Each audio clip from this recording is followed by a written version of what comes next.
saying you don't have a quorum, so I guess that my request would be on hold until you get a quorum. That you hold a vote on the proposition that, and let me read what I've written so that I don't scramble it, that the Mount Washington Commission will write a new master plan only after a comprehensive environmental and climate assessment has been performed by qualified independent scientists. I think it's essential that the Commission wait on this because we're relying on 1970 data. There are huge gaps everywhere in the data, and so you're basically driving in the darkness with the headlights out. Climate change is pushing tree line up slope. It has changed the composition already of the alpine ecology. We need maps of the contaminated areas, the degraded areas, and we need this all before the master plan is written. And so I request, when there is a quorum, there be a formal vote to agree to what I've said, and I have it in writing so that, I mean, you can of course discuss it. So let me just say this, sir. As I said at the last meeting, my hope today was that we were going to discuss this draft plan again, that we would make any, thank you, it's this rules, yeah, okay. That we would make any last minute changes, but understanding it's a draft plan that we had indicated we wanted to have at least 2 public hearings on, probably one in the North Country and one in Concord at some point during the summer. So it will not be an official master plan that gets voted on until after those public hearings. Now, what I would say to you, sir, is I'm happy to put this proposition as a member of the public to a discussion and a vote. Whether it's today, if we have a quorum, we can talk about it, but even at a quorum, we only have 7 of the 11 current members now, so I think it is a bit premature, but I just want you to understand, and everybody to understand, that until we've had a public hearing or the 2 public hearings, that there's nothing official, and changes can be made, okay?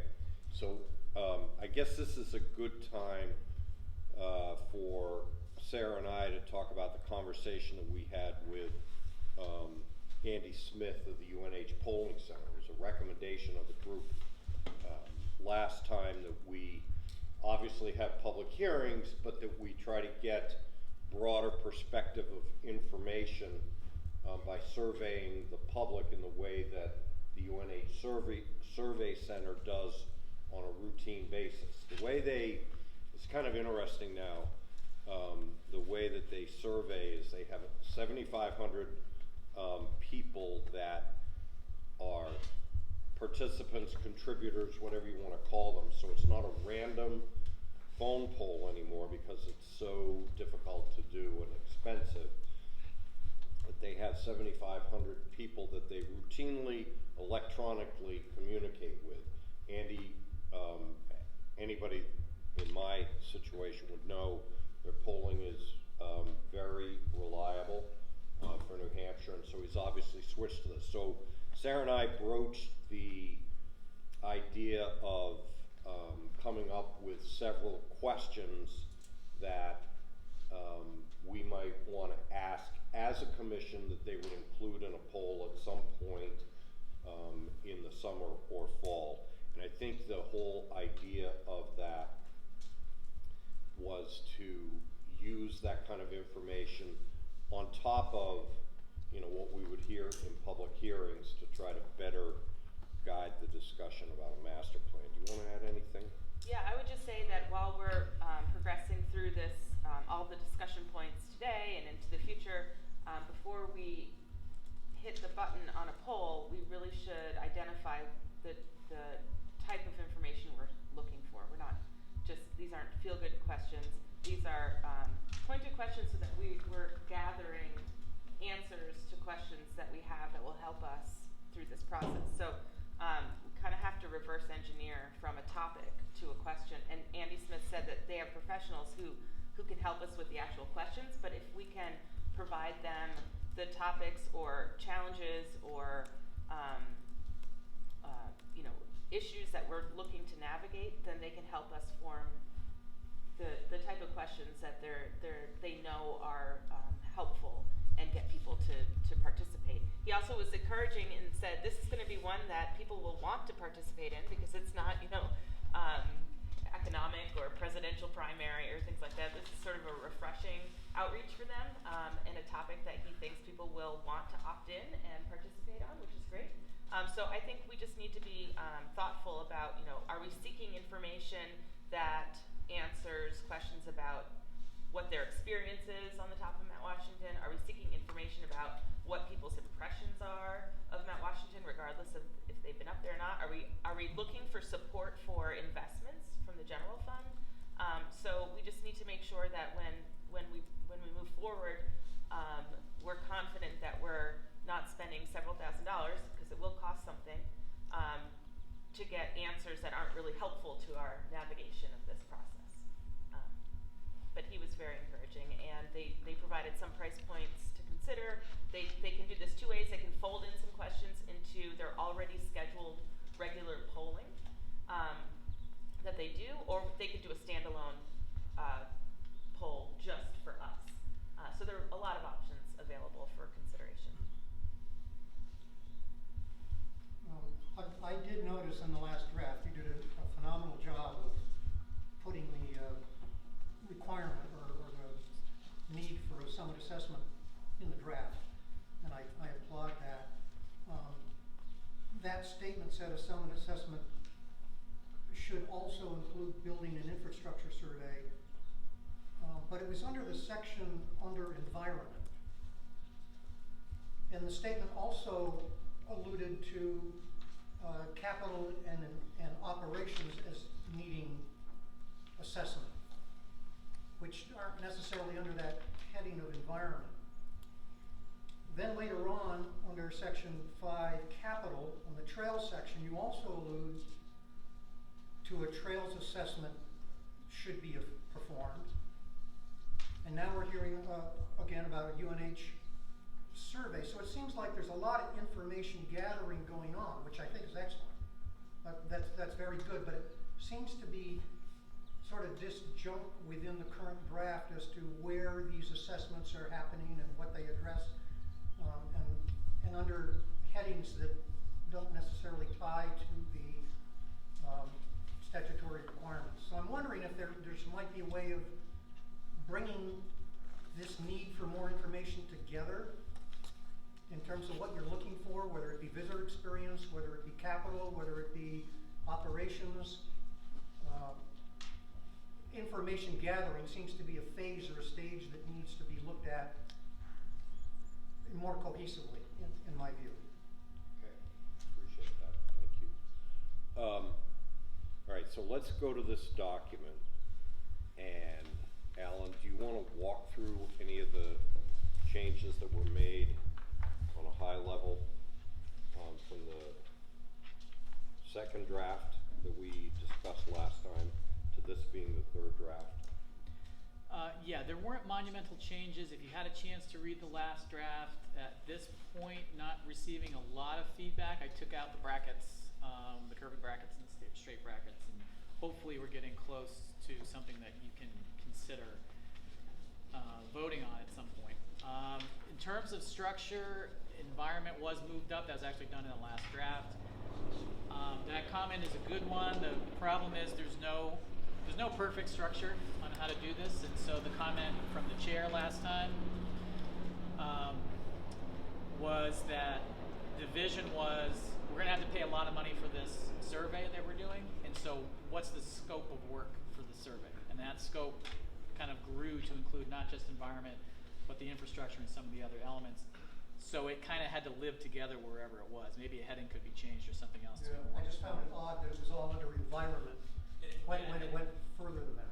And again, that's a good comment. And so I encourage anyone who wants wants to, if you have an idea of how to tweak something and make it a little bit more clear, you can definitely do that and strike through and underline. You can send it to Taurine, who will give it to me, and then that can really be considered and maybe quickly incorporated if it's a change that makes things flow a little bit better. But there's not a lot about the draft that's really at all new from last time in the text, other than going backwards and working from the table. So last time, all of our hard work went into the table to figure out what are the action items and how are they going to be expressed more precisely. I made all of those changes to the best of my ability, and then I kind of reverse engineered the text if it needed to be. So if something changed in an actual action item on the table, I would go back and try to match that to new text in the document. But there shouldn't be any surprises. If you were here last time and you were following along, I know that you were, there shouldn't be any surprises or really new concepts if you had a chance to read the last draft.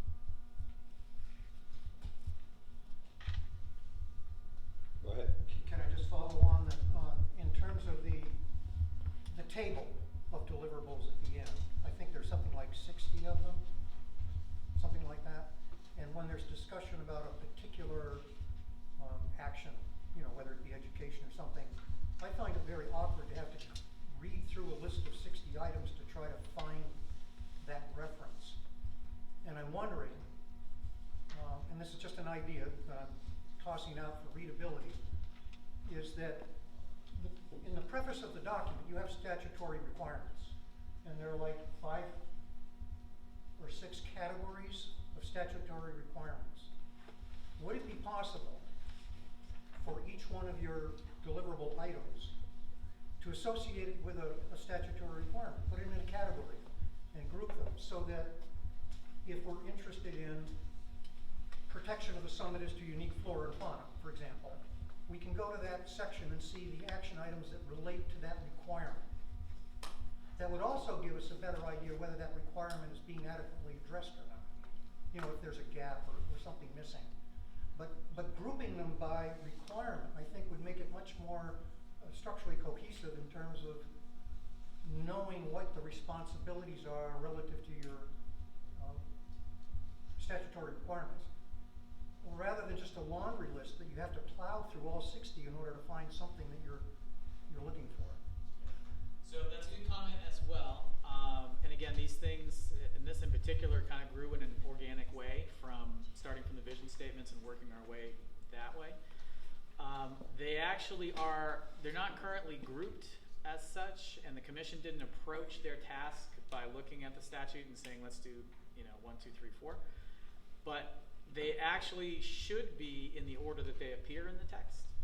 So the grouping, if we get to a point where we're comfortable with the outline of the actual text of the document, we should be able to use that outline in the table as well if that helps people navigate it and say, these are all the action items that were in section 4A environment. This is all the action items in 4B. And that should be pretty easy to do. Yeah, could they at least be numbered or tagged by section so that They we can have a actually, record? yeah, I can break them up. It's one table right now, but you can break up a table and say, this is, section Roman numeral 4, capital A, and that's that block. And then the next block will be the next label and so forth. I think grouping them would be very helpful. And I just think that tying them back to the statutory requirements would also be helpful to know whether those requirements are being fulfilled or not. So perhaps, Alan, in the third column, where it talks about the process, put the reference to each one at the bottom of each of those boxes. Okay? The statutory reference. Not just the statutory reference, but I think more importantly, linking back to the narrative, the first 12 pages. Yeah, I can do that. There's a lot of control that I have over the way that's formatted, and the last column may actually go just because that's the when do we achieve the item, and it just so happened that the commission chose the same answer for all of them. So it doesn't merit a separate column there, but that entire document can be broken up so that visually you should be able to very easily say, oh, this is section A and this is section B. And I'll put something together for your consideration. All right, I think that's a good suggestion. It'll just make the narrative and the grid mesh a little bit more. So for members of the public, I think in particular it's helpful. Phil? So Mr. Chairman, do you want substance comments now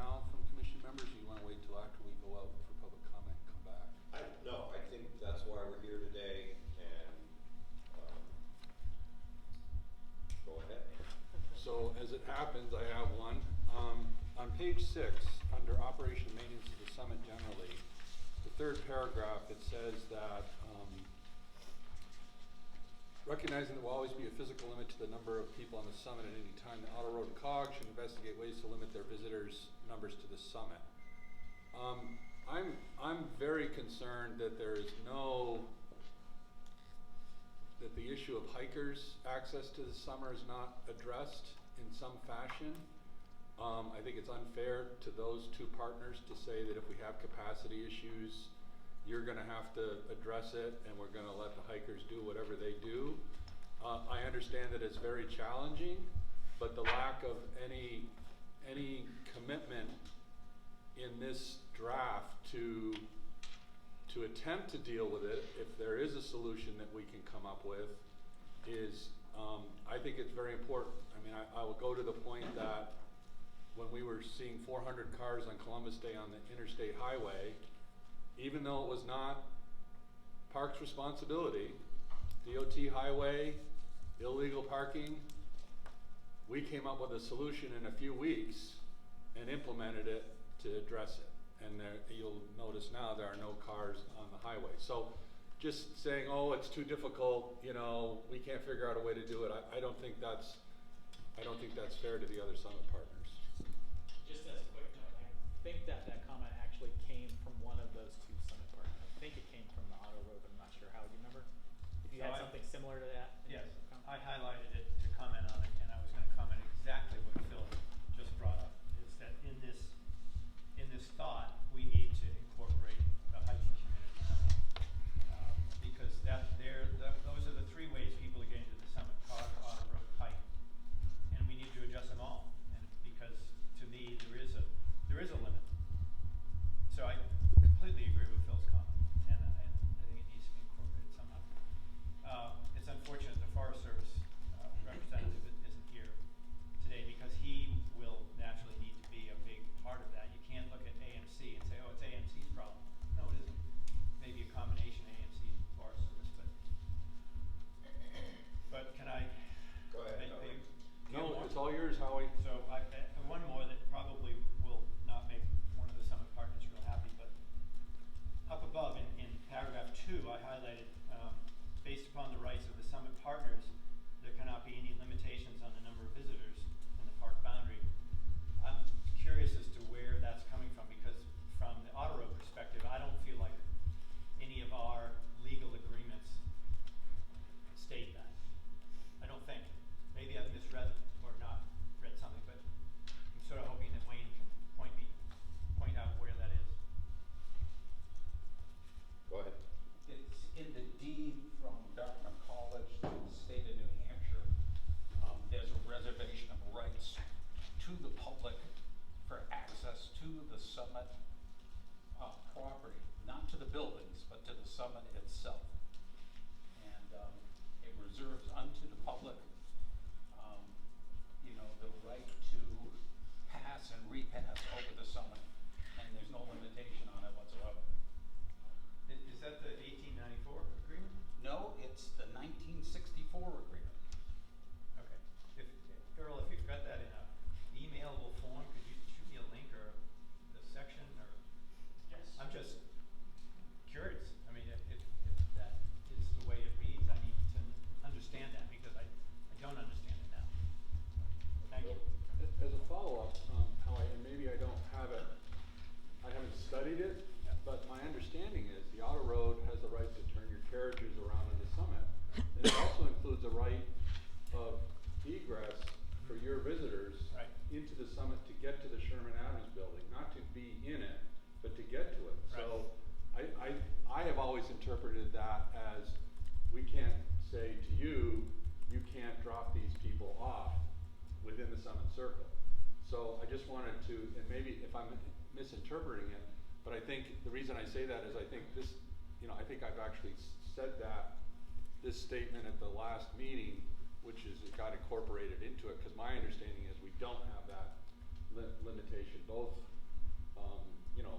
for you as well. So I've never interpreted it that way, that we have a legal right to push as many people to the summit as we can. I've never thought that. Maybe I'm not that is, I would suggest that that is also something that we would wanna, you know, Sure. not that we can't agree to anything else, but know the basic underlying, rights that the partners and the public have to the summit. I think that's an important thing, but I just wanted to share that interpretation. Okay, Wayne, then Chris. Just as a follow-up to that, I believe that the language in that deed, and I don't have it right in front of me, but it also extends to the passengers of the auto road. It extends to people conducting scientific research, so on and so forth. So it's to the general public as people riding on the Cotton Railway, people riding up the auto road, and anybody hiking up there as well. Okay. Chris? Yeah, thank you, Mr. Chairman. I was just gonna speak to Phil's good point about the means of egress to the summit that includes the hiking population. The current draft actually, notes in the paragraph that he referenced, the auto road and cog railway, the table, references auto road, cog railway, and AMC. So there's a disconnect between what the table says and what's in the narrative. I would also say that, as Howie said, and it's too bad our Forest Service representative couldn't be here, because I know that several meetings ago, there was the request to gain some level of national visitor use monitoring for trailheads, which is really the numbers that we're after to estimate hikers. Because that, while that is currently unknown, I believe the assignment is out to the Forest Service to try to true up that number a little bit, because we've heard different numbers thrown around. I mean, you know, while the AMC would love to think that every hiker is an AMC member, that's just not the case. And the last time I checked, Lakes of the Cloud Side has a capacity that's existed for decades of 90 people overnight. And we're not anticipating increasing that at all. So that would be our current known capacity, recognizing, of course, there are hundreds of thousands probably of day hikers heading to the summit. So it's a part of that piece for sure. I have a question and a request. Could the Dartmouth deed be posted with the other documents on the site? Yeah. And number 2, sovereign immunity. There's this effort to place the master plan in with the RSAs, and yet in the Gorham case, state DNCR was given sovereign immunity. So how are the RSAs going to matter at all to what happens on Mount Washington if the DNCR is given sovereign immunity if there's a lawsuit? Can somebody address that, and is it possible that they would give up that right? I'm not sure I understand the question, but I suppose it doesn't matter because I can't give legal advice to private parties. So you'd have to get your own attorney for that. If the commission requests advice, I can give them advice that would usually be privileged. So you can't speak to DNCR's? Can I follow that up then with a comment? Sure, go ahead, Howie. Does DNCR have sovereign immunity now? The state does. And through that, the state,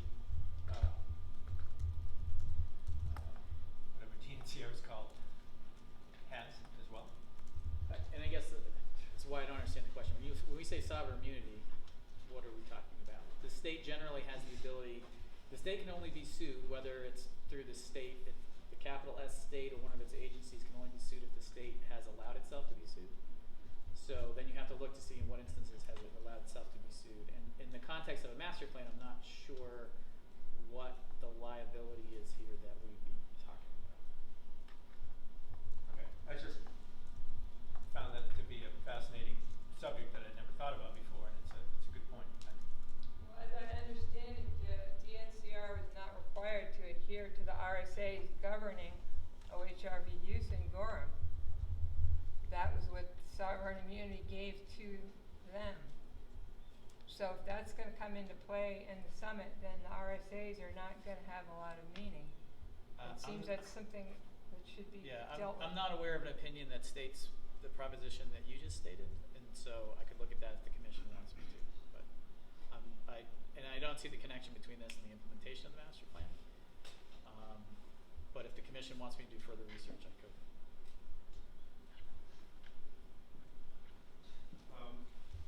I'm concerned about all the references to the Dartmouth deed.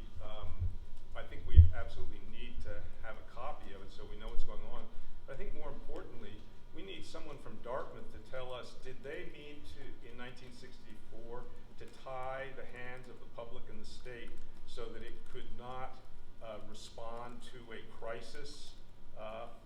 In other words, overcapacity and congestion that is harming the ecological integrity of the summit and the mountain?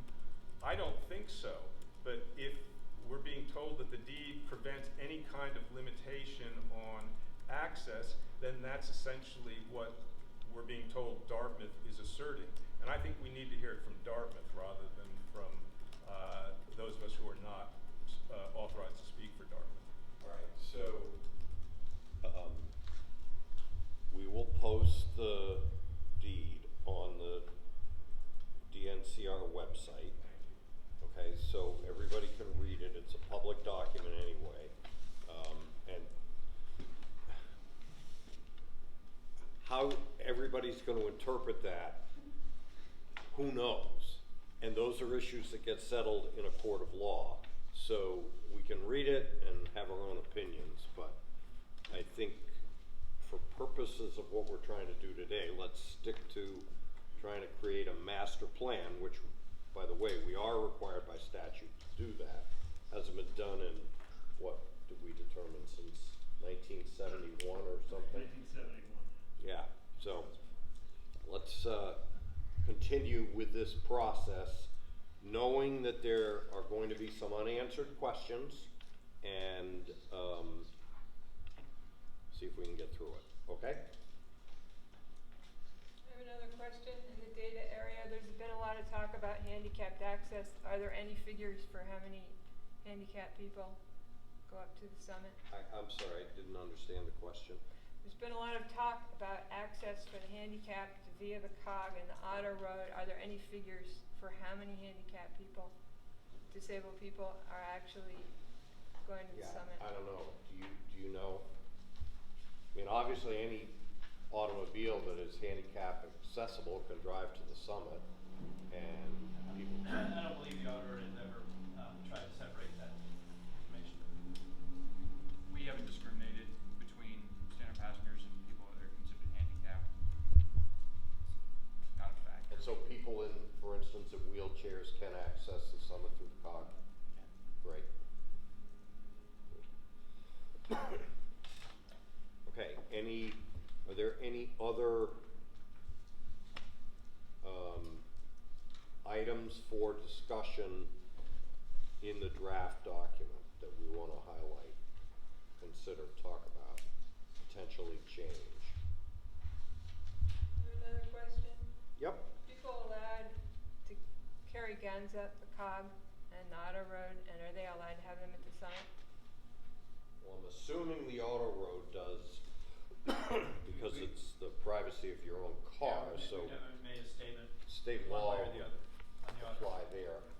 Private property, the COG, I don't know if you have any We have not regulations or subjected not. anybody to any searches or seizures for entering the property or boarding the train. And are there any laws in the park itself?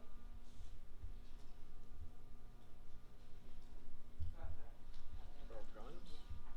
Nothing that. No, we're not, we had this question before, and we checked with the AG's office, they informed us, no, we cannot prohibit firearms from being carried into any of our parks, and any of our state lands, basically. The New Hampshire laws are open carry and not open carry are both acceptable? I don't know the details of the. So the law allows any legally qualified person either open carry or concealed carry without a permit. That's the status of the law, but you obviously have to be legally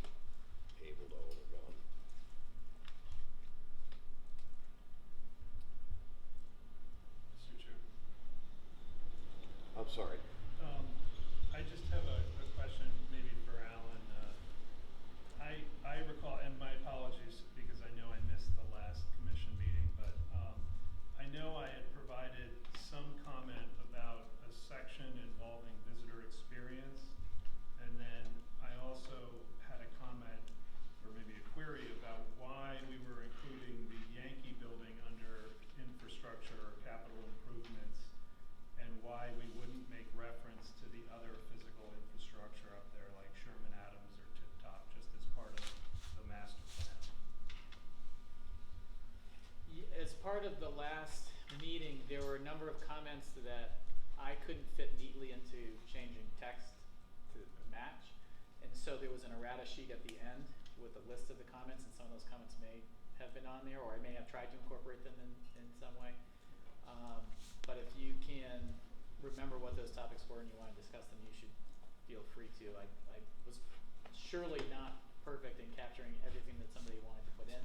Sometimes, as part of the process too, what may have happened is you may have made a suggestion that was changed to a certain section. Someone else may have made a suggestion to that same section, and that changes kind of got overwritten from one to another depending on the sequence that I did it in. So, or things conflicted and I had to try to reconcile two different comments in the same section. Okay, I'll revisit my comments because I know I have them both in computer and verbal, and so whether it's overwritten or overruled, I guess I'll look at that. Thank you. Howie?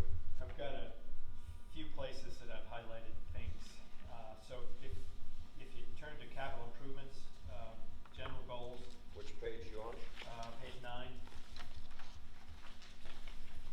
Just wondering, the second line under A starts, it also hopes that capital improvements will provide for accessibility. Can we use a stronger phrase than it also hopes, which is kind of meaningless?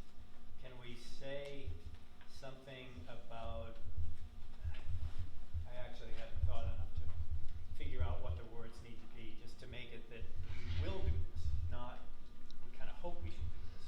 So how about this?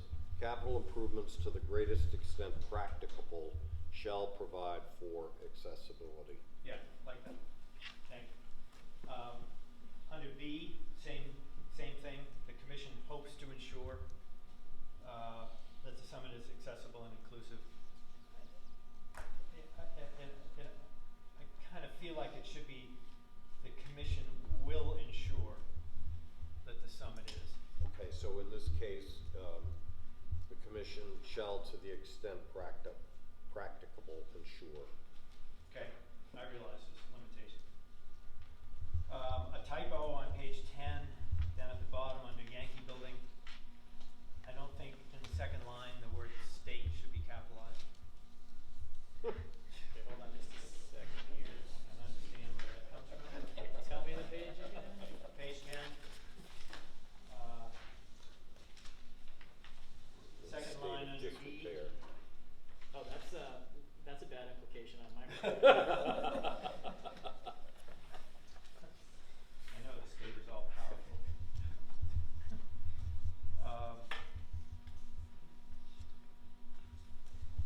Page 11, 2, 3, 4, fifth line down.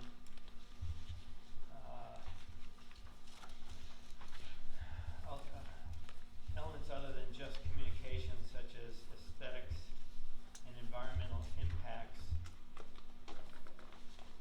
says should be considered. I would like to say will be considered.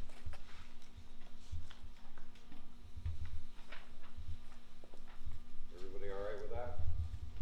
Yeah. Okay.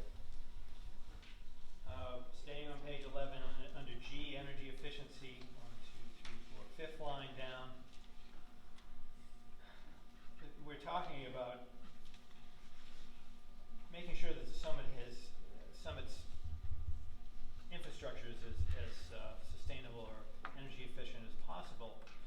So I'm confused by the part that says to the maximum extent possible and consistent with preservation of historic buildings. So is there something about historic buildings that trumps doing anything in the way of energy efficiency? Open question. I'm not challenging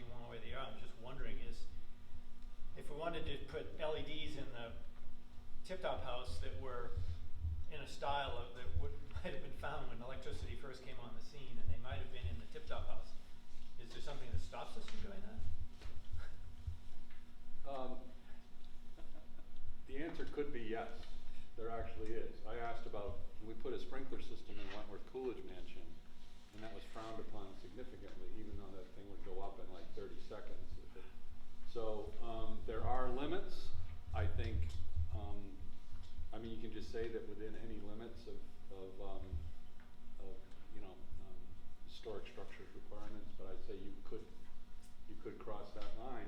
You know, we run into that all the time, trying to replace Texture 111 with something more suitable, related to sort of the CCC historic, and we were not allowed to do that because it was considered post-war modern. Yeah, it was. I'm serious. So anything is possible on that end of things. Okay. And not to say that we won't, even without that, try not to compromise the historic, integrity, but there are, that you can cross the line.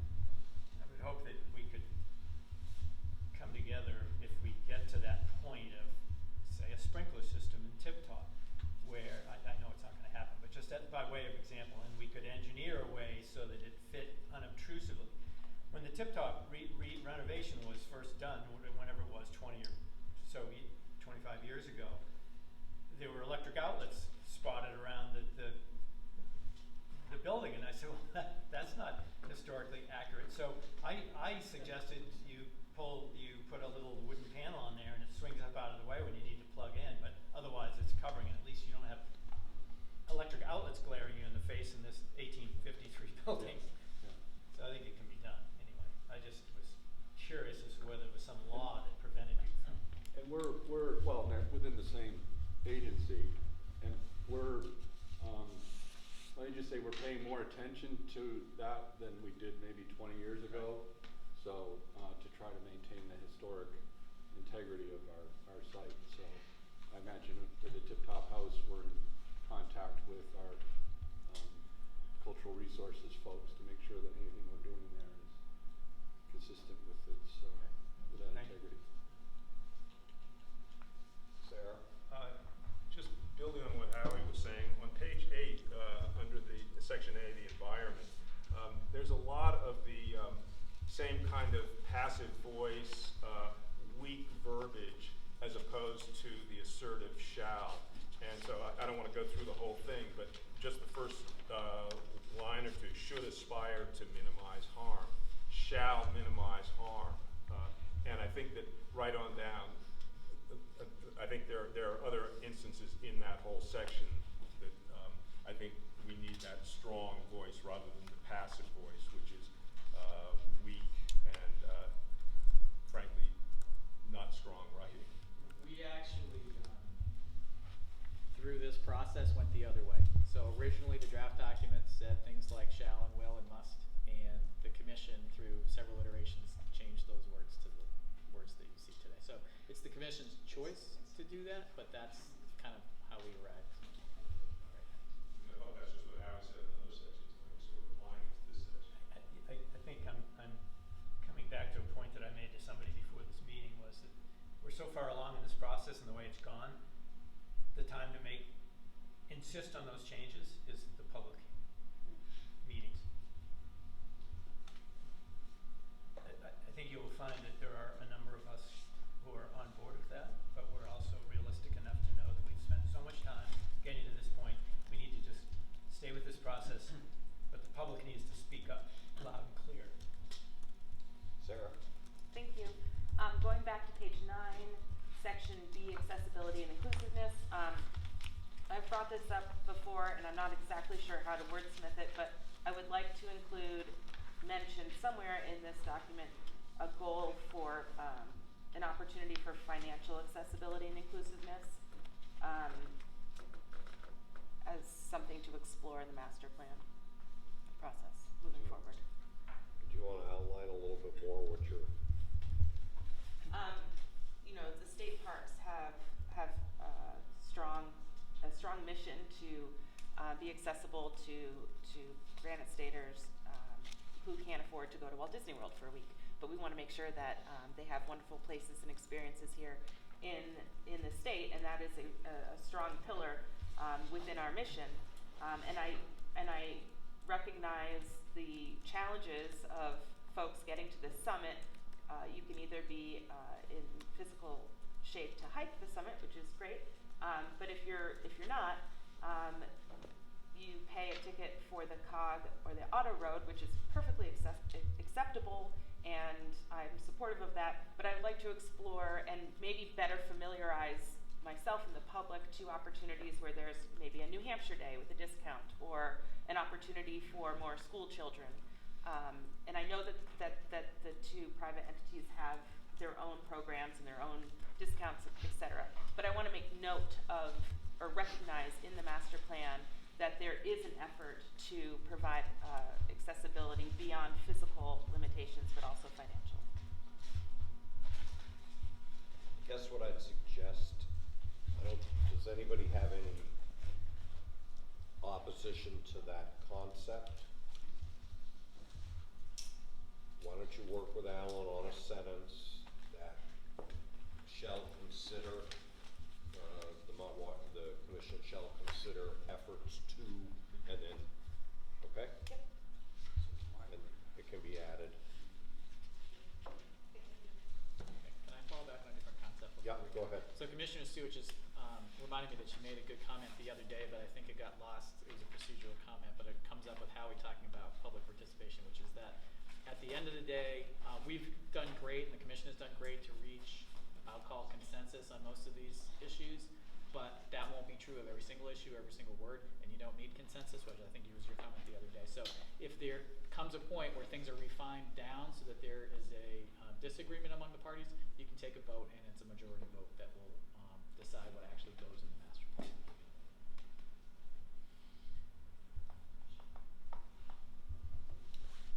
Phil, then Chris.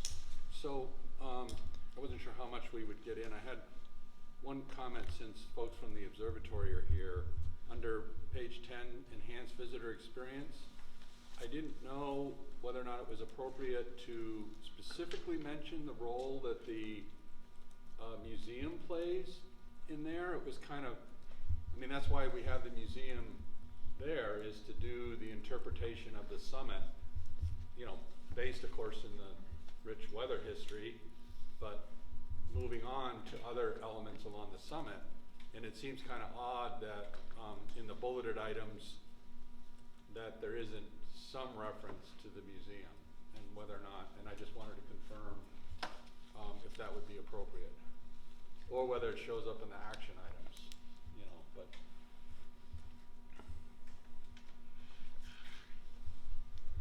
I think we can add something. I'll work with Alan to get Okay. some language in there. I mean, it noticed could be the as same simple as another bullet that says encourage the public to visit the museum. Yeah, there's a different action item, and I think that it may, to see what it relates to, but it just says, the action items make efforts to create a greater presence for the museum so that it can provide an interpretive experience for interested summit visitors. That may be. So that's in the grid? That's in the grid. So that could be just replicated as a bullet.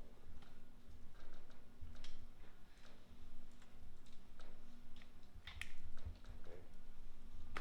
Senator, I just had one sort of a cleanup comment. In the process bullets on page 4, there's no, and Derek's not here, but there's no mention. I think I had sent something like this to Alan at one point as a suggestion. There's no mention of the Forest Service yet. I think it's the only partner that isn't highlighted and called out. And maybe just want to plant a. Yeah, it wasn't called out there. It's called out in a footnote. The appreciation for them being part of the process, Okay. but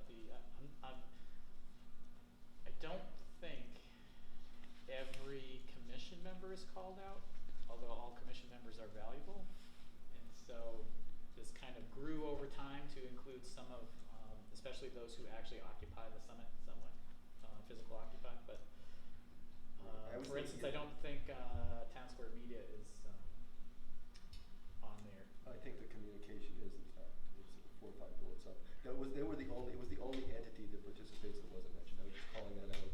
If it doesn't bother Derek, I guess it should be fine, but it was something I noticed in reading it.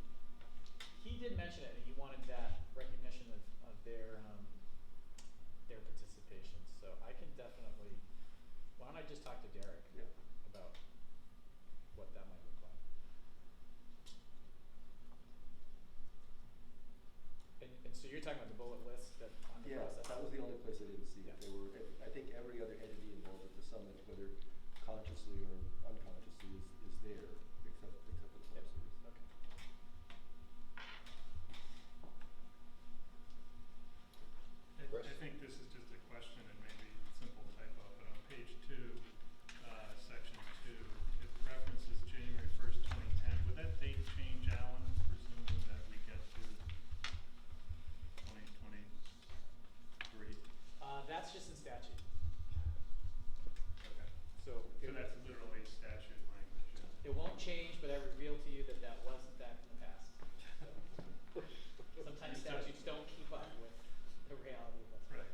then the last Roman numeral 6 there, consultant advise the commissioner with the commissioner of the Department of Natural and Cultural Resources, ...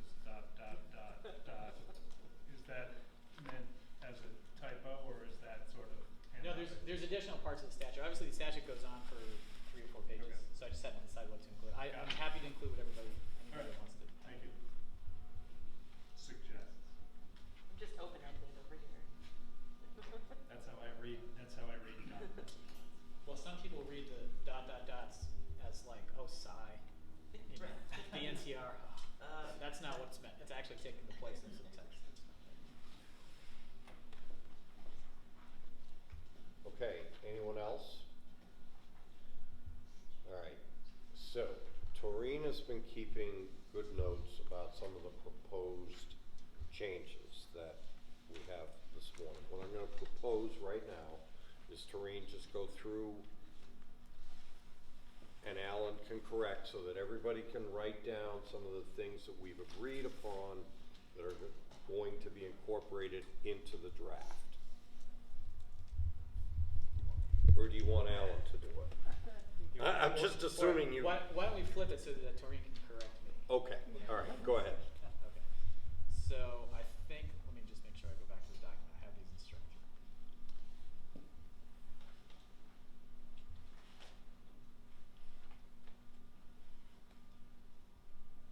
Okay, so the first change would be on the process, which is for me to talk to Derek about inclusion of the Forest Service as a valuable partner. The next would be a discussion that is on what I have as page 6 under the category of operation and maintenance of the summit generally. And that is the discussion about figuring out what the deeds actually say. The deed from Dartmouth will be posted, and we will decide whether or not that statement needs to be reconsidered in some way. And I may propose something to fix that. A way that you might fix that is simply to state it in a positive way, to say that whatever the deed says, we can restate that there. Same section towards the bottom, there were multiple comments on the fact that hikers should be addressed as well, and that is not solely an AMC issue, although they can be a valuable partner there, as can the Forest Service. There was a question about sovereign immunity that I can look at if the commission wants me to.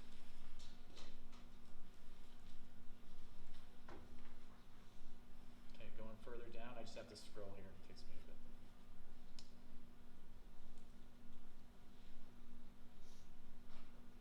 Okay, the next one I have is on my page 9, section 5, capital improvements. The second sentence has been changed to read capital improvements to the greatest extent practicable will provide for accessibility, etc. Similar change to the first sentence in B on that same page. In that same section, Commissioner Stewart may provide me with language on how to provide for financial inclusiveness. In section C, we'll reconcile the action item referencing the museum to see if a bullet point is added or if it's included somewhere else. In section E, we will not imply that the state of New Hampshire is in a state of disrepair, but just that the building is in a state of disrepair. The word should will be changed to will at the end of that section. Which page was that? That is on, my pages may have shifted slightly because I'm adding things to it, but that was on my page 11. In section, yeah.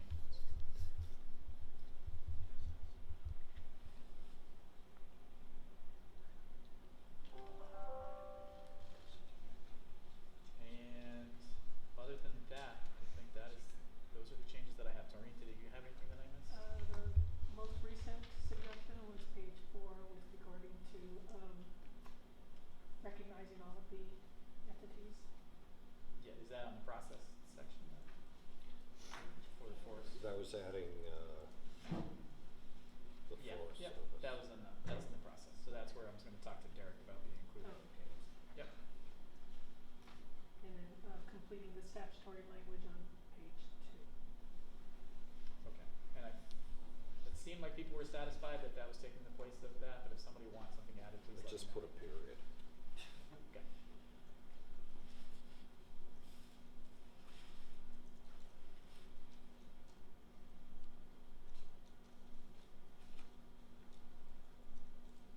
And how did you capture the comment from the public about the table reorganization? Say that again, I Chris. said, how did we capture the comment from the About member reorg- of the public yeah, about reorganizing the table. restructuring the table to, Yeah, I will put that as in a the note appendix? right now at the top of the table.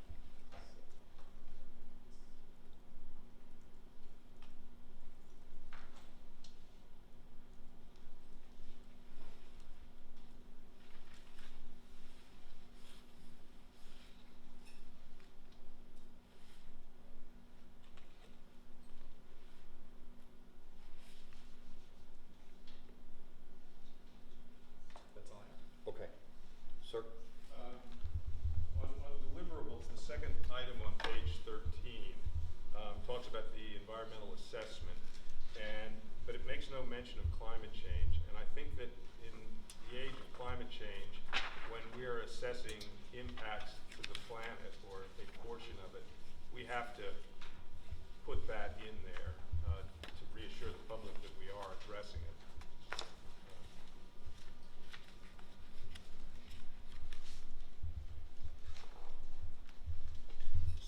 So, I'm on the wrong page. I'm sorry. I think it's page 13. Yeah, it's the second box, right? So it starts out complete a sum and assessment and has a long list. Yeah, I don't have a problem adding that. Everybody okay with that? Yes, yeah, absolutely. And is climate change mentioned in the main part of the document? Not that I could find. I do, I think it would be appropriate to, as the basis for the action item, because theoretically action items should tie back to the, I think there's got to be a spot in there that we should bring that forward. So I think if you look to, on page 5, environment, the language starts as an initial step, a summit assessment should be completed. I think it would be a good idea to add, the assessment should examine damage to and deterioration of the environment, including but not limited to an analysis of contaminated groundwaters and soils around the summit, the impact of climate change and other environmental considerations. I think the gentleman is trying to make sure that the environmental scope is as broad as possible. And I think that that language would inform it. Right, that's a great place to put that. Thank you. That will be a major change in the text, and that will be reflected in the table as well. Right. So we'll put that down on my list of the 10th change.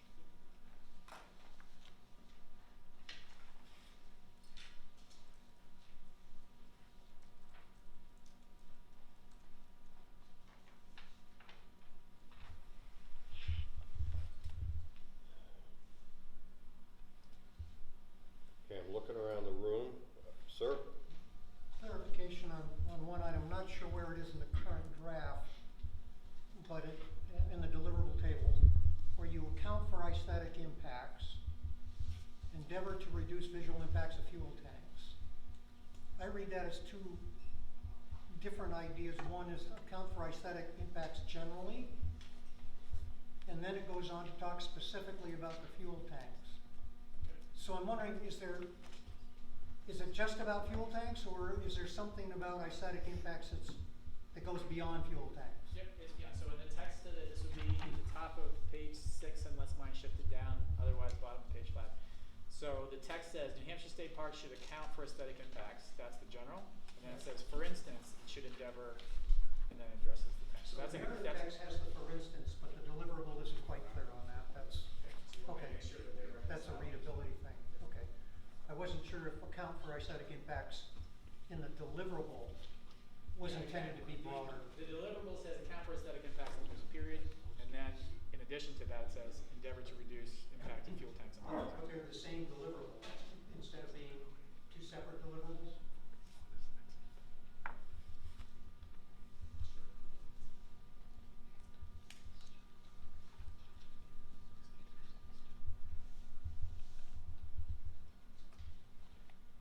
Okay, One Chris? more quick edit on table 1, the top of page 15, the second deliverable. To reconcile with the narrative, I would just suggest adding the White Mountain National Forest into that deliverable. Request that the Ottawa, the Cog Railway, the White Mountain National Forest, the AMC investigate ways to achieve appropriate Good point. measures. Thank you, Al.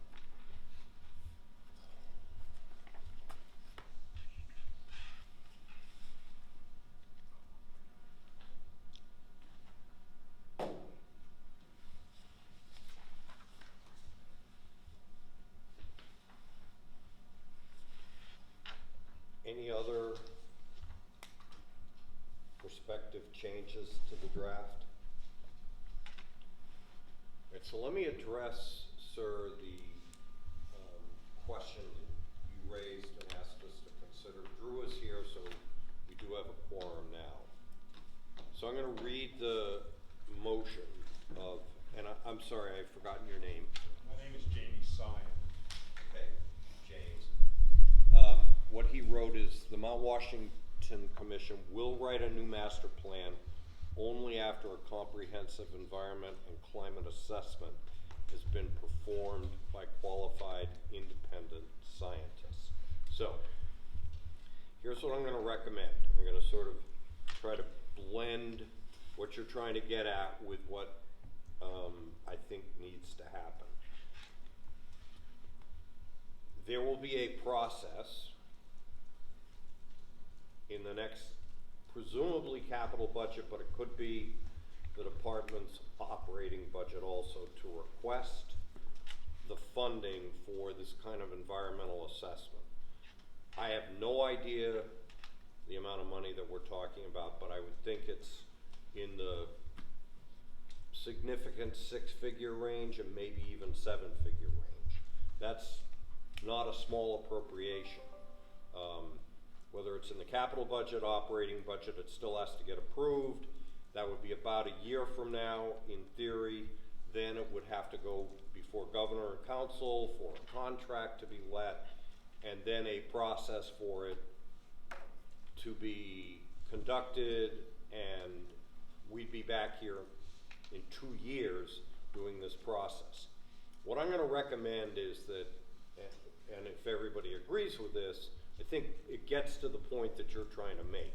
I would hope that we can adopt this master plan now, but I think Alan should add a proviso that says after the assessment that we're going to recommend, quite frankly, and it's already in the language, and it'll be, you know, the job of the next legislature to take this and try to get the funding for it in the budget or in the capital budget. That at that point in time, there'd be language in this master plan that the commission should come back and potentially write an addendum or modifications, amendments, whatever you want to call it, to the master plan that would be reflective of the environmental assessment. And that way, I think we can go forward with the master plan today. And quite frankly, I think that in order to get what could be a 7-figure appropriation for the assessment that I think all of you folks in the public have asked for, we've agreed with, we all think it's a good idea, but just my experience in Concord, you gotta have some you've got to have some rationale for that kind of an appropriation. And the rationale would be the master plan that's calling for it, with, I think, the proviso that I'm suggesting, that instead of waiting for it and maybe not getting the funding, which is always a possibility, that we come back and do an addendum or an amendment to the master plan based on what the assessment shows. That's what I'm gonna recommend to the group. I'm concerned that our ignorance is so vast that the master plan could actually inadvertently cause more harm than if you went to the legislature and said, before we can meet our statutory obligations to do a proper master plan, here's what we need. We need the environmental and climate assessment, and we need the funding for it. And I think, frankly, that gives more leverage than adopting a master plan and then hoping that the legislature will. In other words, the commission feels we don't have sufficient information to proceed until we do this assessment, is the message I'm trying to give. I hear your point. Having been in Concord for as long as I have, I think in order to get the funding for this, we'd be much better off with a master plan that calls us to come back with an assessment based, any changes to the master plan based on the funding that would accomplish the assessment. I mean, I think I just see it differently, and I suspect that that's what it would take to get, potentially $1 million appropriation through. But yeah, go ahead. First, Phil, and So, I understand what Jamie is saying, but having done maybe 10 capital budgets in my career with the state, I don't think you're going to get the money unless you come forward with a master plan. Because the piece of the master plan we have to remember is that we've come together to show both the need, but the willingness to work together to address the issues on the summit. And if you just like put it on hold, it's like we haven't, really pulled the switch to say, hey, let's keep moving forward. So I think it would be a great error to have gotten this far and then not finish the master plan and allow us to move forward. You run a great risk that it's just going to get delayed further, that assessment isn't going to be done, and then we're back to, well, we don't have a master plan, we don't have that feeling of accomplishment to address these issues, because basically we've come together to say, yes, we need to address the environmental issues. By not approving the master plan, it just sets the wrong tone. But there does need to be something in there that emphasizes the importance of doing that assessment, and make sure that that's very clear in the document. Senator, I think I share your concerns, and I agree with Phil's comments. I think that certainly the commission would learn a lot from the full type of assessment that Jamie's recommending, but that it would be a mistake to hold up the process at this point, because I think a lot of the preliminary steps that are going to be taken as the plan is put together are actually information gathering, and there's very little risk of the type of damage that he's talking about. And even assuming that the plan would be ideal if we had a full assessment to begin with, and more information is always better, I think that we would be letting the perfect be the enemy of the excellent, because I think this, as an observer to this commission, I think you guys have done a great job at really incorporating a lot of ideas and putting them on paper here, and advancing the long-term interest of the environment on the summit of Mount Washington. And I would encourage either that the motion either be tabled and no one advance it, or that if it is advanced as a motion, that it be defeated. I don't think it would be a good way to proceed right now. yes, ma'am. I see sort of two aspects of this, which is you have all worked very hard on the master plan, and it looks like you've done an excellent job, and it's great that so many players at the table, that everyone seems to be at the table. I'm wondering if there's a way you can complete the master plan and then not necessarily approve it, make it accessible to the legislature. And with the condition that Jamie has mentioned, because it seems to me, speaking of setting a tone, we need to set the tone that climate change is the priority here.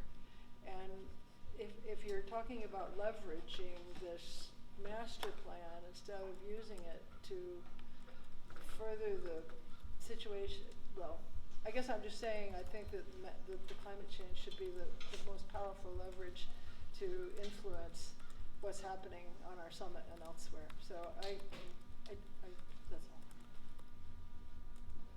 Yeah, go ahead.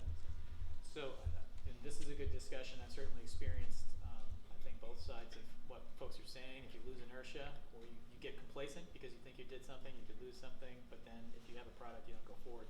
As a legal matter, though, I just point out that the statute actually requires the master plan to be submitted to the governor, but then makes it a tool to actually ask for the money that you need. So you submit it to the governor, then it goes for approval and for enabling legislation to the legislature if that's necessary. And then there are provisions that governor and council are to authorize expenditures for things that are actually reflected in the master plan. So I think having the master plan there is envisioned as a tool under the statute, which is Are you fairly. saying statutorily that it's required that it be approved before this other thing is, this other suggestion, or are you just saying that's the process? This is the process that's outlined. Typically. This is the process outlined in the statute. Right, but it's not legally bound.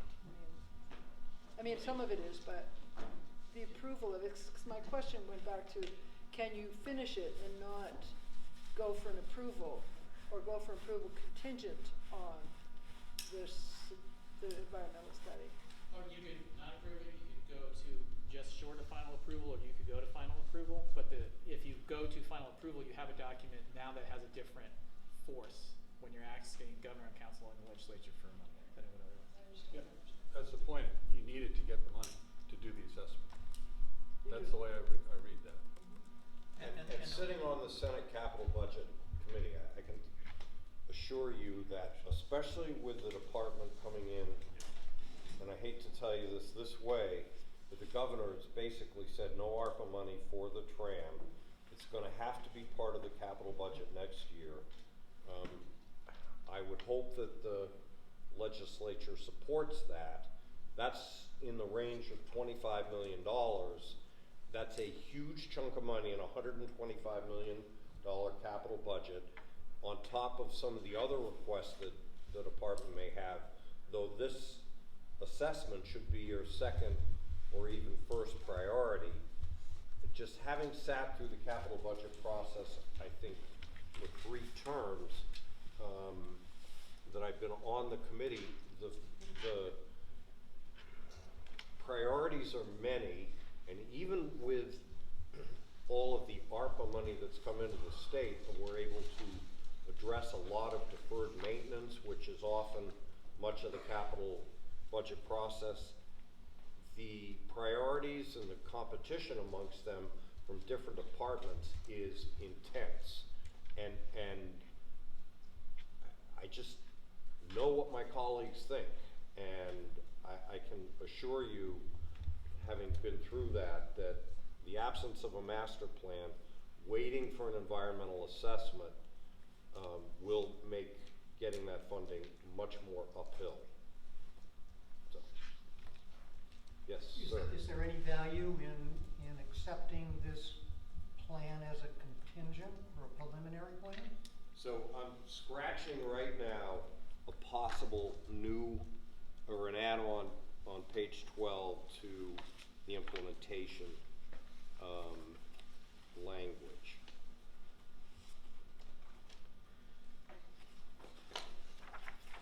So give me 1 second.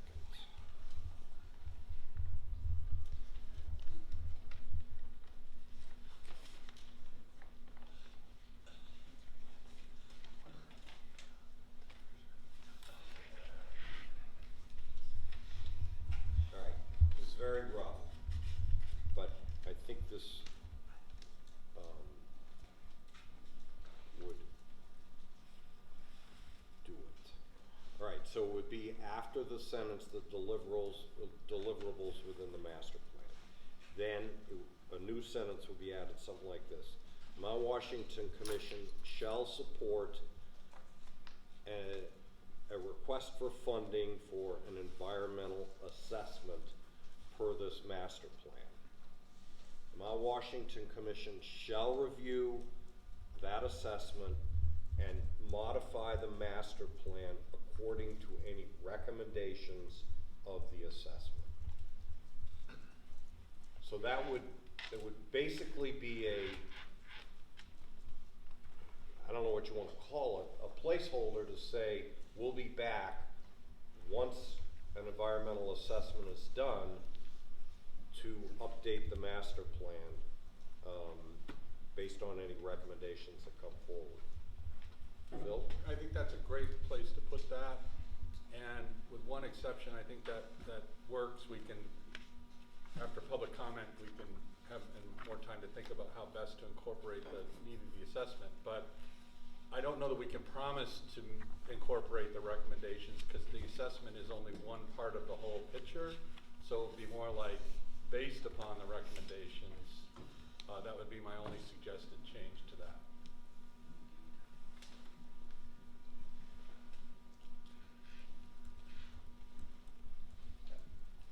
Do you want to read back what you wrote? Your first sentence is the Mount Washington Commission shall support a request for funding for an environmental assessment per this master plan. And then you had, it shall review the assessment and modify the master plan according to the recommendations of the assessment. Phil's suggestion was to change that somewhat to be something like based upon the recommendations. This is all under implementation, is that right? Correct. Yeah, it's on page 12 Yeah, okay. in the implementation section. Sir? So just to be clear, the statement as you wrote it is strictly for the environmental assessment. We've also talked about other types of assessments being needed, for example, capital infrastructure, et cetera, climate change. Are we intended to include those items under what we're referring to as an assessment? Or is it strictly environment, literally? Thoughts? Just generally, Senator, in the price range that you were talking about, I think you're going to be able to capture most of that. So if the capital budget number that you're after is the target, I think it could be more. I'm going to leave, here'd be my recommendation. I think Sarah and Phil have listened to this discussion. They have to put their capital budget request together at the end of June. We've submitted a couple months ago to DAS, and now on June 20th, we present our capital budget. That's not the end of the story, as you know, so we'll have time to move forward, but I'm taking notes, and we'll talk about what I need to present on the 20th so that we don't miss an opportunity to bring this need forward. So I think the point I would make is Sarah's listened carefully. Obviously, the environmental assessment is front and center, but the environmental assessment also includes at least as I would look at it, the status of the structures and the restroom facilities and all those things And have to be people are part of that walking and- consideration. Yeah. But it's under the banner of an environmental assessment because that's, I think, what we're trying to capture. Is it worth saying environmental and infrastructure or capital infrastructure, or just being sure that you capture that?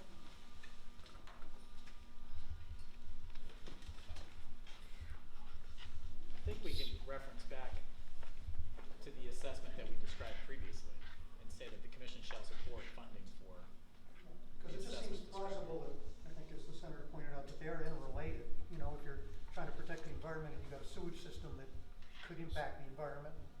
So if you look at the language that, I mean, we haven't agreed to this yet, but on page 5, that second paragraph, as an initial step, a summit assessment should be completed.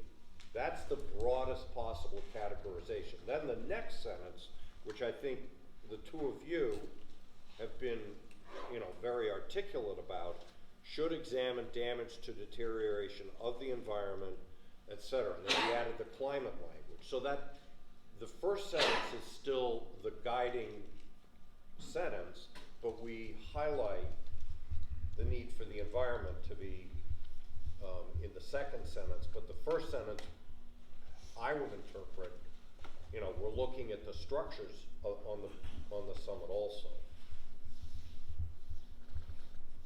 I mean, we could clarify it in the first sentence, but I don't really feel it's necessary.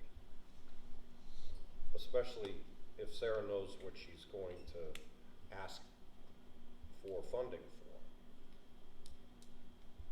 Which she's saying, yes, she does. I do, and I'll put some thought together and consult with you, Mr. Chairman, of this commission, so that when I request the funding, that it is acknowledged and understood that these are all interconnected and impact each other, and so whoever we would seek as a consultant to assess the summit, those deliverables and the scope of work would account for that additional information. I have a question. How's Lizzie's proposal going to fit into this master plan waiting maybe for changes? Is there going to be a waiting period till after the environmental assessment is done and the master plan is truly finalized before projects can come? I don't think the master plan has made any recommendations on any significant upgrades or changes to any of the buildings there, but the document to date I think talks about obviously the need to protect the environment, to understand better the environment, but also information gathering, I think, is the main focus of the entire master plan on all of the structures that are there too. And an assessment, which, we've highlighted that at the very beginning of the document, is going to be front and center. And I think we've strengthened the language based on the suggestion about incorporating climate change and other environmental factors. So is Lizzie's going to have to wait until after the environmental assessment to be?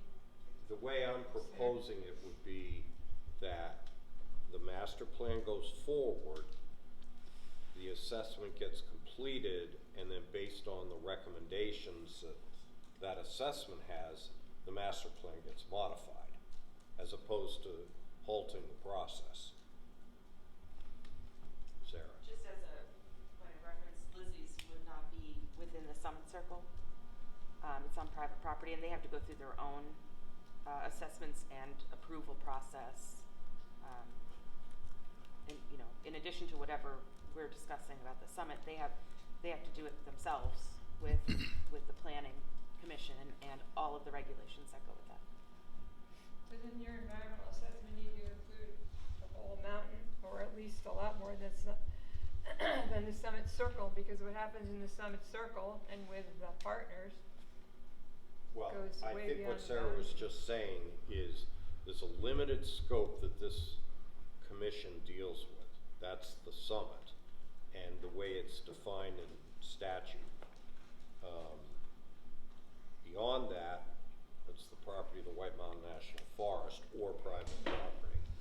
And we can make recommendations all day long, but we don't have a say. But there's no boundary between the summit and the rest of the mountain. If you're producing Well, carbon no, there dioxide- actually is. I mean, I think, Phil, you've defined that in the past, what the boundaries of the state parks are. There's a park circular boundary with a little addition on for the Dartmouth tract that's, defines what the jurisdictional area is for the commission and the state. So if you produce carbon, it's not moving anywhere? You produce what? If your activities on the summit produce carbon or other pollution, then that's not going anywhere other than the summit? That's You're not in our jurisdiction. It's not in your jurisdiction? All of the environment around the summit and beyond is not within our jurisdiction. So anything you do that moves beyond the summit suddenly moves out of your jurisdiction and you're not Well, no, responsible? that's gonna have an impact on the summit as well, so I think some of the same issues will be covered when we do the, assessment within the summit boundaries, cause whatever happens within the summit boundaries with respect to, pollution or impacts on native species, will also be some of the same things that occur outside the boundary of the park. Technically, you would make a distinction and say that whatever you do, once it moves outside your 60 acres, it's no longer your responsibility? Well, I think that's also a question to ask when we move forward with the scope of it and make that determination as to what things when we go to develop this master plan, are there things that are going on outside the summit that we need to consider as a part of our master plan? Do you see a problem there? In the absence of the updated master plan with the environmental assessment, would that prohibit the commission and parks from weighing in on the Lizzie Station permits applications as they're moving forward?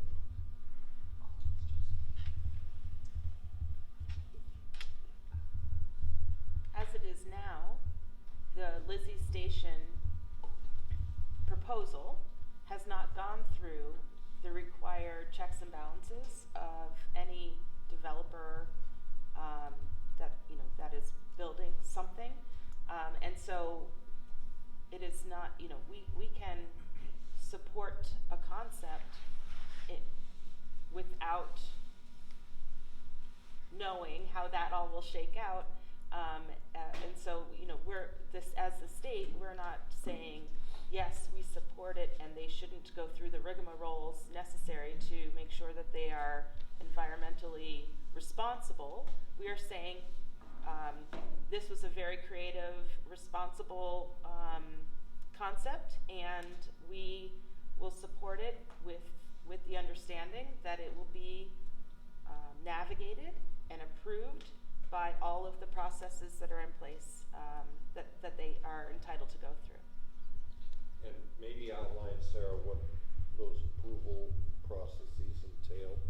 I would defer to the COG because they're the ones that this is their project, not our project, and they know what steps are At a minimum, in front of it's them. the Coas County Planning Commission.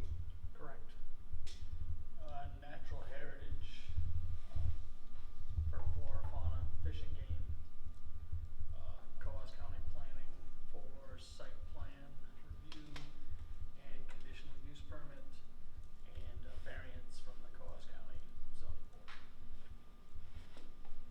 All of which, by virtue of moving outside of the state park boundaries, is outside of the scope of the summit, the state park, and in particular, this commission. And we have done the initial data check filing with the Heritage Bureau. We're waiting upon a scope of services from them, and there'll be an on-site review and inventory taken sometime this summer. So we're in the very early stages.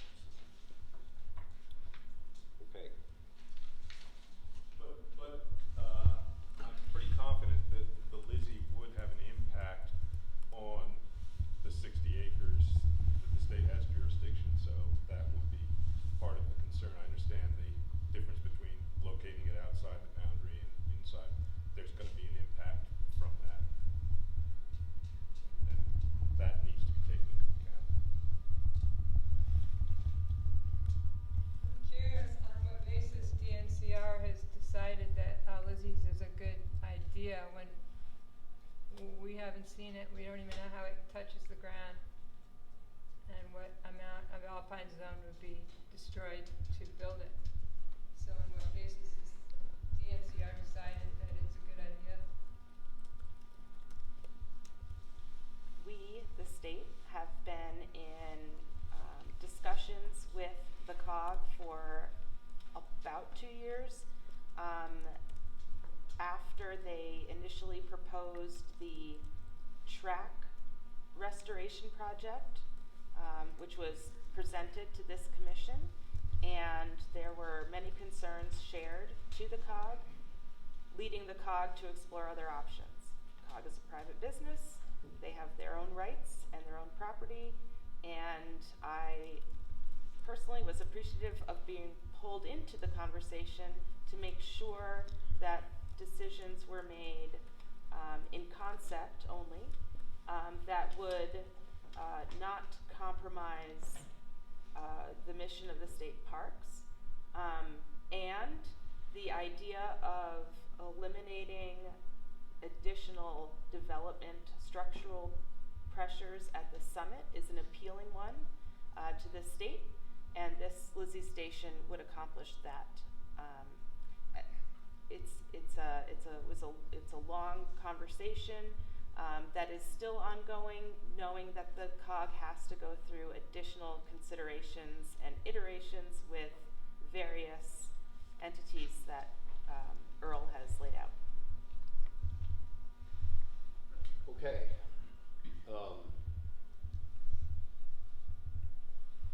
Can we read back the sentence, the 2 sentences that I proposed on page 12?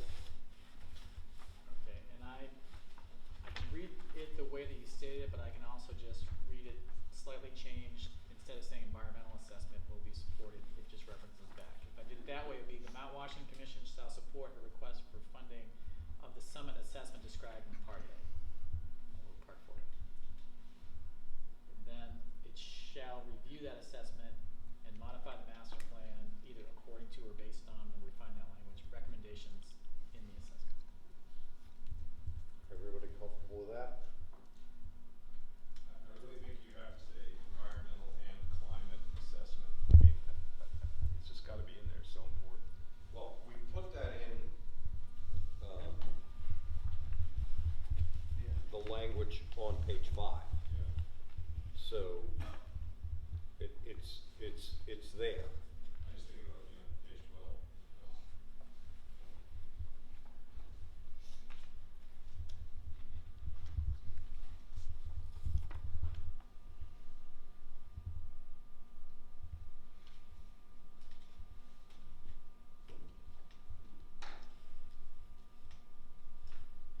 Otherwise, we might get the funding for the buildings, but not the environmental. Well, again, I'm referring back to the summit assessment described in Part 4A, and then Part 4A is that page 5. I just don't want to transplant that entire paragraph because they all have importance to it. Again, we've said it, and then it's been. All right, Alan, can you read on page 4, was it page 4 or 5? I'm sorry, page 5, the new sentence that we added after as an initial step. Yeah, I'll just start from the beginning of the paragraph and read those two. As an initial step, a summit assessment should be completed. The assessment should examine damage to and deterioration of the environment, including but not limited to an analysis of contaminated groundwater and soils around the summit, the impact of climate change, and other environmental considerations. I mean, I think that is the broadest possible language, and the language on page 12 refers back to the assessment. So everything that you've wanted to be captured is captured, I believe. I still think it's the same. You want to add those 2 words, environmental and climate assessment.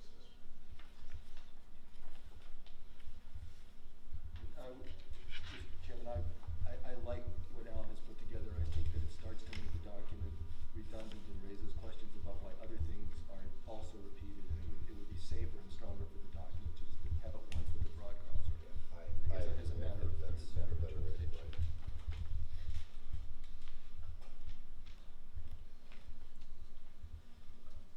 so here's what I would propose.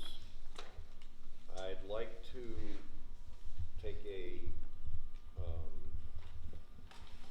vote on accepting the 6-6 draft with, I believe there are 10 or 11 changes that we've agreed upon and outlined that Alan's gonna make to the document that he reviewed before. And I think the 11th change is the language that we just added in the implementation section. I'd like to vote on this as a draft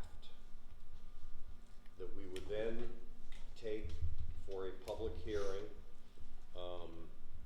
at some point in either late July or early August. I would propose that we do a hearing in the Informational meeting. Yeah, informational meeting, I'm sorry. But it'll be like a public hearing, so everybody will be able to comment, you'll be able to ask questions. I'll run it like a public hearing on a piece of legislation, but it's an information session.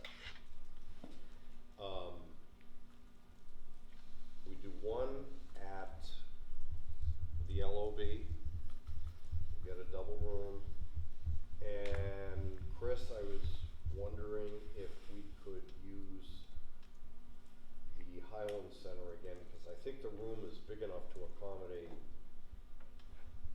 a number of people. I think that might be a challenge, given the time of the year that we're. In the summer would be a challenge. Based on activity and, yeah, I mean, I was actually thinking, would it make more sense to have it in a town municipal facility, like, you know, located in Gorham, like the Medallion Opera House or something in downtown Gorham, that would attract folks from the north. I'm happy to, you know, contact And there's folks no in context. Conway and see if we could use one of the Right. schools Yeah. or. And there's no context with the fact that I sit on the commission, AMC is part of the summit. Okay, I get that. So- All right. Gorham or Conway? I probably have a little better opportunity to ask the folks in Conway. It's fine, I can ask And the then folks in Gorham. being a member from Conway and Representative Umberger, between the three of us, we probably could use Kenneth at some point. All right, so that's my thought. Would somebody like to make that in a motion? The location we can, I don't think it's necessary in the motion, but approve this draft to present to the public for comment. The draft with the changes that we have outlined. Including the changes that we have outlined today. And just for members of the public, know that this is a draft, it's still subject to change after we get public comment. So it's not finalized, but it's to a point that we would go to a public information session.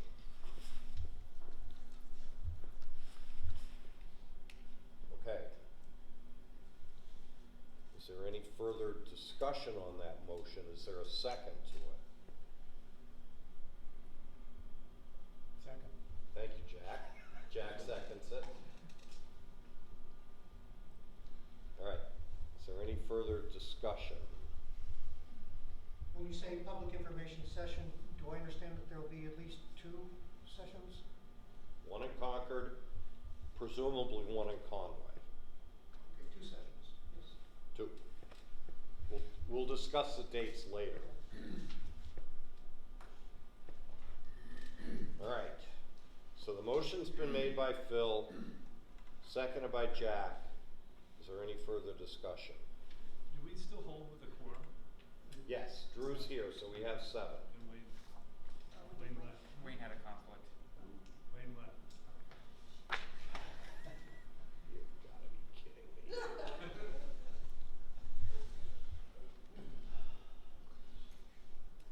Can we call and get this vote? Do you have his proxy? So how many do we have? You're not a member. No, that's the problem. Huh? Proxy, Well, yes, member. all right.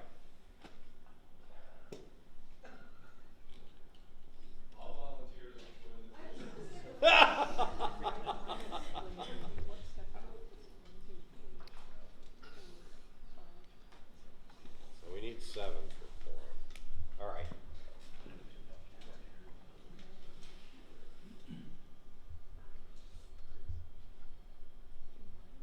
So Wayne presumably knew this vote was coming and yet made no effort. People have conflicts. I mean, let's. He could have come up and said, I have to leave, let's make it happen, or someone who's his proxy. All right. How about this as an alternative, since Wayne's not here? We'll take a sense of the members of the committee through a straw vote that this is ready to go for a public information session. Okay? No, we don't, it's a straw vote, it doesn't really matter, the minutes can reflect that. Or actually, let's have the attorney review the quorum regulations.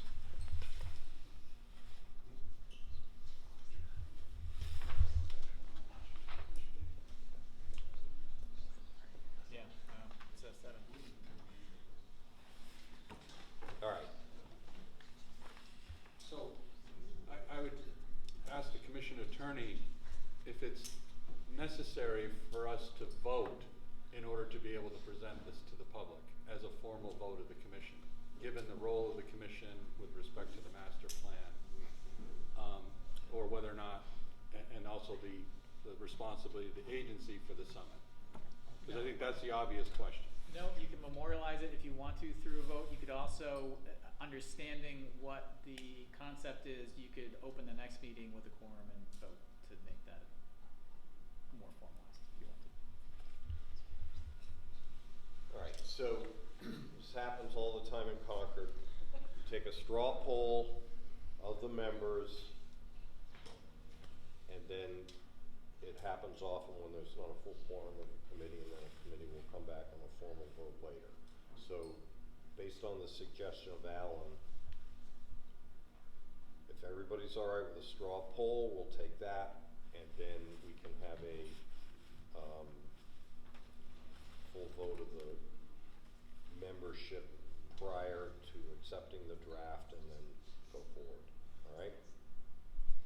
And I'll make sure that everybody is in attendance. And I'll thank the 6 of us that are in attendance. All right, straw vote. So Phil? Yes. Wayne's not here. Howie? Yes. Jack? Yes. Chris? Yes. And myself? Yes. Okay. You missed Drew. Oh, I missed Chris. I'm sorry. No, you didn't. Drew, I'm sorry. Yes. Yes? Yes. All right, thank you very much. If we needed a formal vote, could we do it electronically after the meeting? No, because that's a meeting. It has public session. If you voted electronically, that would constitute a meeting. You'd have to notice it, and it would be the whole thing. And then you couldn't do it electronically because you're supposed to meet in person. This does in reality work in our favor as a commission, because if you think about it, I'm counting at least 4 commissioners who were unable to attend today, including Wayne, who attended, of course, for part of it. So at least those 3 will have an opportunity to reflect on the changes that were made to an edition that they haven't seen. That's a positive thing. All right, so this is what I'm gonna suggest. We'll do a daytime meeting in Concord. We'll do an evening meeting in Conway. Let's talk dates.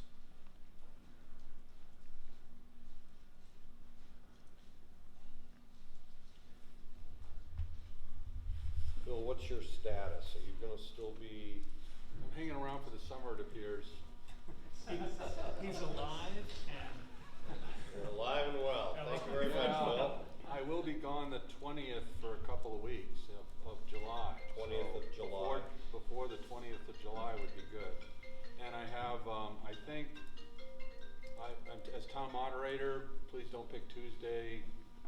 I'm trying to think of the exact date. There's a Tuesday, we have I'll have to get my other phone. So when in August will you be back? think it's gonna be the, probably like the 9th, that week, the second week of August.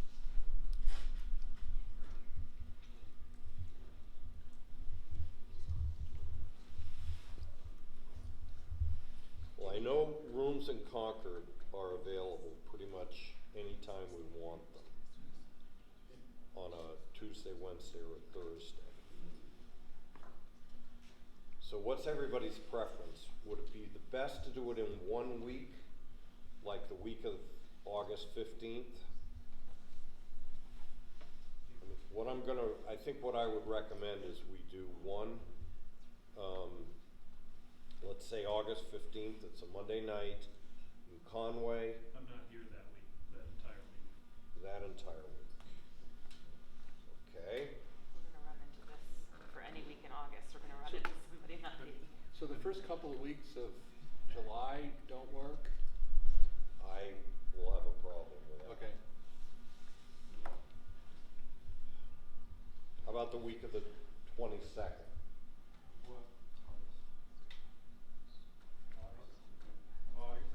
Yes.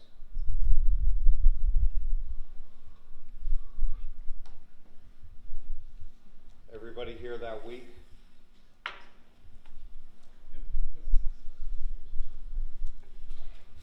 All right. How about tentatively, assuming I can book a facility in Conway the night of the 22nd and the day of the 23rd in Concord, probably at 10 a.m.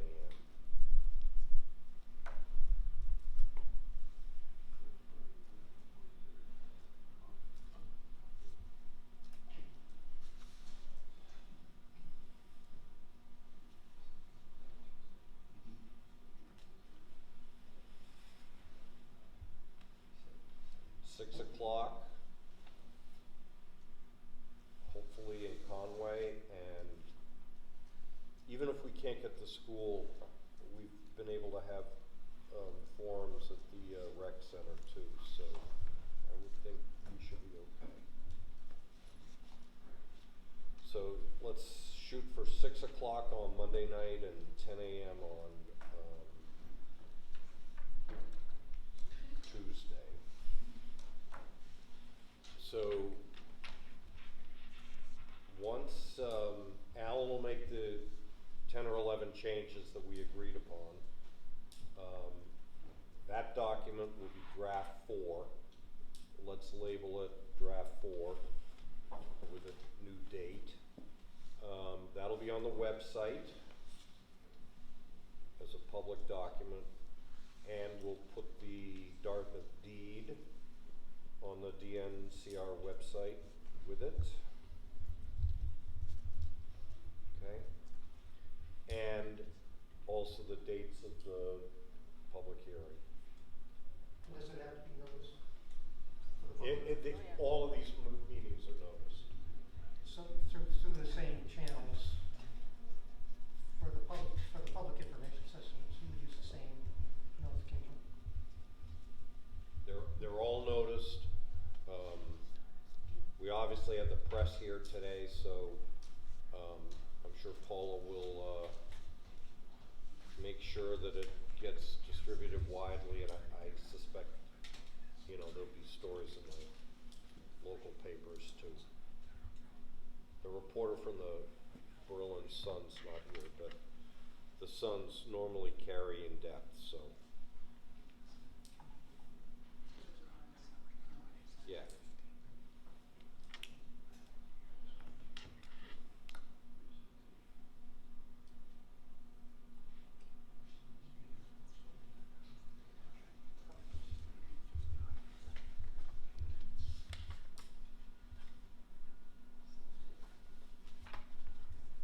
Okay.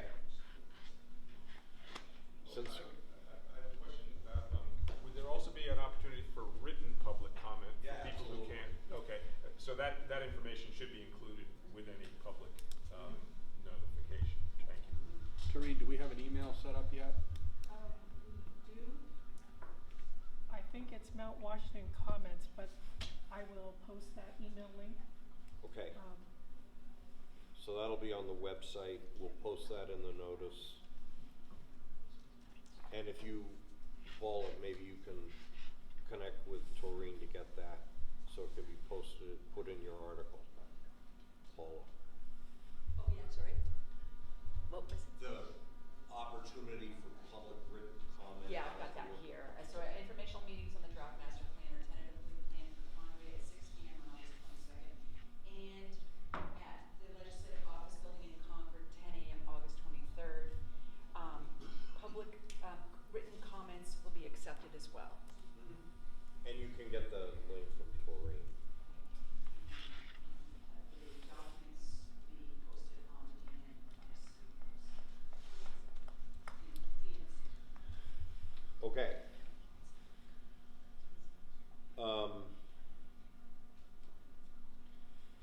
Let's not do the minutes of May 20th since we no longer have a quorum.